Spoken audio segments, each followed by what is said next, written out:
Welcome back. Now, the SABC says the launch of the new streaming service, SABC Plus, signals a new digital era for the public broadcaster. It's taken over a platform that used to be known as TelkomOne that has offered the SABC's free-to-air radio and television channels for a while. On this SABC Group Executive Video Entertainment, Merlin Naicker. Great to have you with us in studio, Merlin. So I remember SABC complaining about streaming services and people kind of skipping televisions and therefore television licenses. So it sounds like if you can't beat them, join them. Well, no, not exactly. I mean, our audiences are moving to digital platforms and we need to make sure that our content is available wherever they are. So this is a play to make sure that our content is being consumed by a market. So it extends that public broadcast mandate, which is to get news to all South Africans wherever they are. Exactly. All right, let's talk about some of the exciting news. I mean, this is in time for the World Cup. So what does it mean, number one, for soccer fans? Yeah, so we worked really hard, 21 days roughly, to get this up and running. Specifically for the Soccer World Cup, we're broadcasting 28 games, 19 of which will be on SABC 1, 6 on SABC 2, 3 on SABC 3, and obviously all 28 games on the sport channel, and then all 64 games via the radio station. And a lot of our consumers are saying, but you know, with the digital and the analog switch off, there's a lack of signal in some of their areas, and this was a way that we thought we could really, get the content out to consumers. Or they say they're fighting over the remote. So now if somebody's watching the television, you can go and watch one of the soccer games in your bedroom on your television or outside or wherever. Exactly. What does it mean for viewers who enjoy watching SABC News? So we've been on a paid-for platform, this very channel. Yep. So because this is a SABC branded platform, it's an SABC owned and operated platform, we can launch the news service on this platform. So you will get SABC 1, 2, 3, SABC Education, SABC Sport, and SABC News as simulcasts. So you'll be able to watch that at the same time as a linear viewer would get. So we are now free? Yes. And is that a first time thing? Yeah, it's first time for us as a public broadcaster to have our news service available outside of pay TV. Yeah, which is very exciting. People were saying, we asked the question of the day, will you be using it? And they said, well, how do we use it? I mean, just give tips and then explain exactly. So what's free? What are the add-on services? What do you pay for? How does it work? Okay.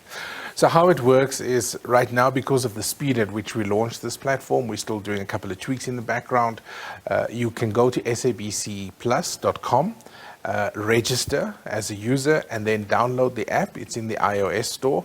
Android will be launching shortly thereafter, and it's on connected TV. So the Hisense TV is already available.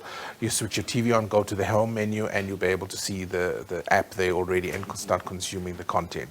At this stage, everything is free, so you can watch all of our channels, the radio stations, 19 radio stations also streamed. You can watch that for free. You also have a catch-up offering, so 7 days. If you've missed something, you can go to the catch-up space and watch the content there. And then the app that we've launched also has a feature. If you tune in and you missed the start of a program and you want to go back, you can rewind in the cloud and you can go back up to 2 days and see content there as well. All right, great. So everything's free for now. I'm glad you mentioned Hisense, because this is a partnership with Hisense. And somebody said to me, does that mean you can't watch it if you don't have a Hisense TV? No, not at all. So remember, as the public broadcaster, we've got to be on as many platforms as possible. Hisense, as an equipment manufacturer, were just fast off the mark, and they said, look, we'd definitely like to exploit the platform, as well as the fact that they are a sponsor for the World Cup. Hence the timing to get this in line for the World Cup. Paid content in future? I think we'll take a very different approach to paid content. It's not our mandate, it's not our remit to do paid content, but we may do things around paid for services. So, accessing the SABC archive, preview kind of shows. It's not our strategy to go straight into pay TV and compete with everybody else. As a public broadcaster, our focus is really to get the current content that we've got and the content we have in our archives out to audiences there. Merlin, you could say in terms of streaming services, the market is flooded. People have so many choices right now when they do go online, but often it is paid for. Netflix, Apple TV, Showmax. So is that the difference with SABC? Lower cost? What else? What are the drivers? Why should people choose SABC Plus? Well, research shows that we have the top-rated shows in the country, but we just don't have the reach today that we used to have before. So the primary focus of us launching this platform is to make sure that our content reaches audiences wherever they are, whenever they are. Taking into consideration that a lot of people are now in transit, a large percentage of their day is spent in transit, and they can now consume their favorite content. So that's the first play that we've got out there, to really make our content available to everybody else. That's not getting So all you pay for is the data, unfortunately, the data. that you do have to pay for. Unfortunately, bring your own data is the current model that we're going with, but we are looking to work with partners in the market from a data perspective, and that will be coming shortly. So the good news, I mean, we know many South Africans have a phone, but not necessarily a TV, so they can watch on the phone. But SABC has been concerned about TV licenses going down. I mean, does that not augment the trend? Any concerns?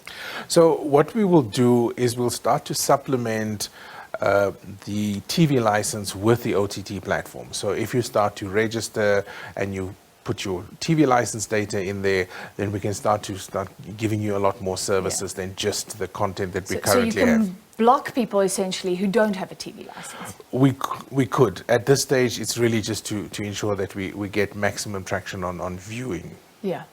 All right, and final question. I mean, MultiChoice at one stage was saying it's so unfair because the internationals were coming in and they weren't paying taxes. They didn't have to adhere to South African laws. Any concerns that the SABC is more constrained than other competitors, because you now in a whole new competitive space? Yeah. I think our model is slightly different, or radically different, in fact, because we are not chasing international content. We are priding ourselves in the fact that we have localized content in 11 official languages coming from 9 provinces. So our play is local content versus international content. Nobody else produces more local content than the SABC in this market. So that's what we are going with. We're taking that content, plus we've got over 200,000 hours of digitized content that we will start making available to the platform. Content that people really recognize. It's a nostalgic viewing experience. It's that exploiting that long tail effect of content. And I think that's the USP that we definitely offer over the competition in the market. All right, let's end, but a quick shortcut. So go online, search SABC Plus, see if you can download an app or watch it online. Is that the quickest way? Yeah, so you can watch it online. It's available on a browser, so you can watch it on your PC, HTML5 compliant. As I said, iOS is already available, and then Android will come through shortly, and then you'll see we've also launched at the same time sabcsports.com.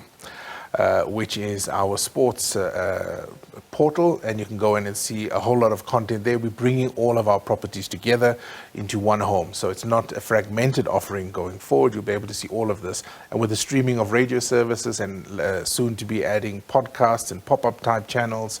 So there's a lot of content from the SABC in one single location. All right, thank you for your time this evening. That was SABC's Group Executive Video Entertainment, Merlin Naicker.